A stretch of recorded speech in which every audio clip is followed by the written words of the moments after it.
Hi everyone, it's lovely to see you. I'm Lorna and we are reading The Worst Witch by Jill Murphy, and this is chapter 3. Do you remember I told you about a certain young witch named Ethel who had succeeded in teaching her kitten from the very first try? Ethel was one of those lucky people for whom everything goes right. She was always top of the class, her spells always worked, and Miss Hardbroom never made any icy remarks to her. Because of this, Ethel was often rather bossy with the other girls. On this occasion, she had overheard the whole of Mildred's encounter with Miss Hardbroom and couldn't resist being nasty about it. I think Miss Cackle gave you that cat on purpose, Ethel sneered. You're both as bad as each other. Oh, be quiet, said Mildred, trying to keep her temper. Anyway, it's not a bad cat, it'll learn in time. Like you did, Ethel went on. Wasn't it last week that you crashed into the dustbins? Look, Ethel, Mildred said, you'd better be quiet, because if you don't, I shall have to turn you into a frog, and I don't want to do that. Ethel gave a shriek of laughter. That's really funny, she crowed. You don't even know beginner's spells, let alone ones like that. Mildred blushed and looked very miserable. Go on then, cried Ethel. Go on then. If you're so clever, turn me into a frog. I'm waiting. It just so happened that Mildred did have an idea of that spell. She had been reading about it in the library. By now everyone had crowded round, waiting to see what would happen, and Ethel was still jeering. It was unbearable. Mildred muttered the spell under her breath, and Ethel vanished. In her place stood a small pink and grey pig. Cries and shouts rent the air. Oh no, that's torn it. You've done it now, Mildred. Mildred was horrified. Oh, Ethel, she said, I'm sorry, but you did ask for it. The pig looked furious. You beast, Mildred Hubble, it grunted. Change me back. At that moment, Miss Hardbroom suddenly appeared in the middle of the yard.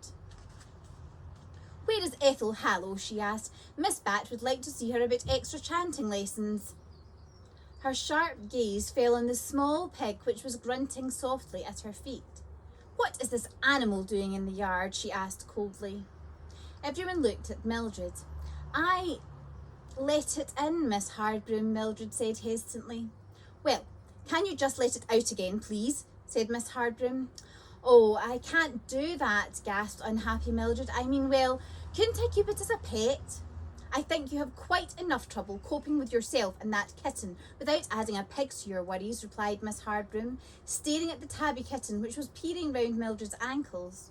Let it out at once. Now where is Ethel? Mildred bent down. Ethel, dear, she whispered coaxingly in the pig's ear. Will you go out when I tell you to? Please, Ethel. I'll let you in again straight away afterwards. Pleading with people like Ethel never works. It only makes them feel their power. I won't go, bellowed the pig. Miss Hardbroom, I am Ethel. Mildred Hubble turned me into a pig. Nothing ever surprised Miss Hardbroom. Even this startling piece of news only caused her to raise one slanting eyebrow. Well, Mildred, she said, I am glad to know that you have at least learned one thing since you came here.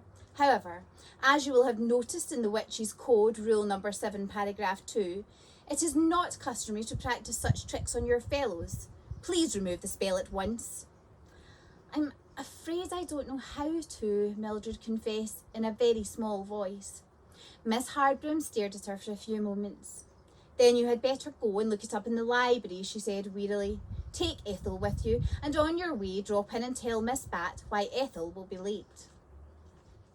Mildred picked up her kitten and hurried inside, followed by the pig. Fortunately, Miss Bat was not in her room, but it was most embarrassing going into the library. Ethel was grunting loudly on purpose, and everyone stared so much that Mildred could have crawled under the table. Hurry up, moaned the pig. Oh, stop going on, said Mildred, as she flicked hastily through the huge spell book. It's all your fault anyway. You actually asked me to do it. I don't see why you're complaining.